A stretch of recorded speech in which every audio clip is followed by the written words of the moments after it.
បាទគោរពជំរាបសួរពុកម៉ែបងប្អូនលោកតាយាយតាមបណ្ដាខេត្តនឹងទីនេះទាំងអស់ពុកម៉ែបងប្អូនបាទថ្ងៃស្តុបថ្មីបានមកដល់ទៀតហើយពុកម៉ែបងប្អូនណាបាទប្រភេទកាមេរី07 Hybrid Full Option ពុកម៉ែបងប្អូនណាបាទអានេះ Hybrid ហើយ Full Option ទៀតពុកម៉ែបងប្អូនណាបើកដបូលបើកអីមួយសេតពុកម៉ែបងប្អូនណាបាទសម្រាប់ពុកម៉ែបងប្អូនដែល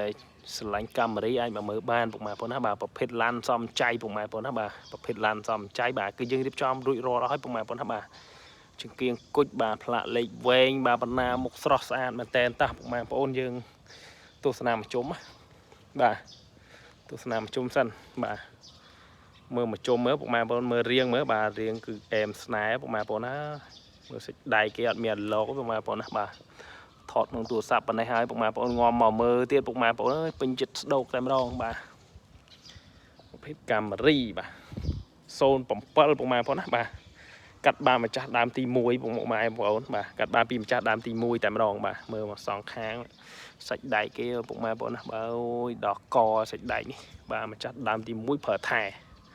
សម្រាប់ពុកម៉ែបងប្អូនដែលចង់បានកាមេរីយកទៅប្រើបាទអាចអញ្ជើញមើលបានតម្លៃសមរម្យហើយធានាជូនពុកម៉ែបងប្អូននៅរថយន្តស្អាតគ្មានប្រវត្តិបុកប៉ះកាត់តស្ងប់ដោពណ៌ពុកម៉ែបងប្អូនណាបាទធានាជូនបាទឯកសារគ្រប់បាទ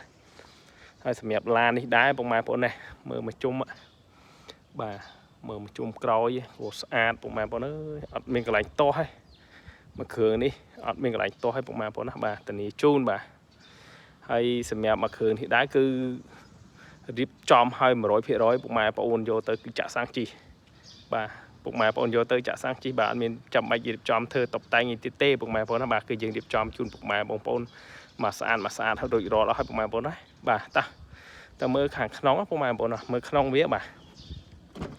ក្នុងវាក៏ស្អាតដែរពុកម៉ែបងប្អូនណាបាទក្នុងលឿងពុកម៉ែបងប្អូនបាទយើងដាក់ VIP បាទកម្រាលលើតាប់ឡូស្អីហើយបាទអានេះប្រភេទ full ពេញបាទគឺវាអេក្រង់ធំបាទហើយនេះបើកដបូលពុកម៉ែបងប្អូនណាបាទនេះក្លុកលាតគេអូយថ្មីពុកម៉ែបងប្អូនណាបាទធានាជូនថាឡានថ្មីអញ្ចឹងហ្មងពុកម៉ែបងប្អូនណាបាទមកមើលអត់ខំម្ដងនេះធានាជូនណាតោះពុកម៉ែបងប្អូនស្រឡាញ់អាចមកមើលបានពុកម៉ែបងប្អូនណាបាទស្រឡាញ់អាចមកមើលបានតាក់ទងតាមតាក់ទងមកបងប្អូនតាមរយៈលេខទូរស័ព្ទក៏បានតាម page ក៏បានតាម TikTok ក៏បានតាមអីក៏បានដែរពុកម៉ែបងប្អូនណាបាទតាម YouTube ក៏បានតាមអីក៏បានដែរពុកម៉ែបងប្អូនណាបាទហើយបងប្អូននឹងដាក់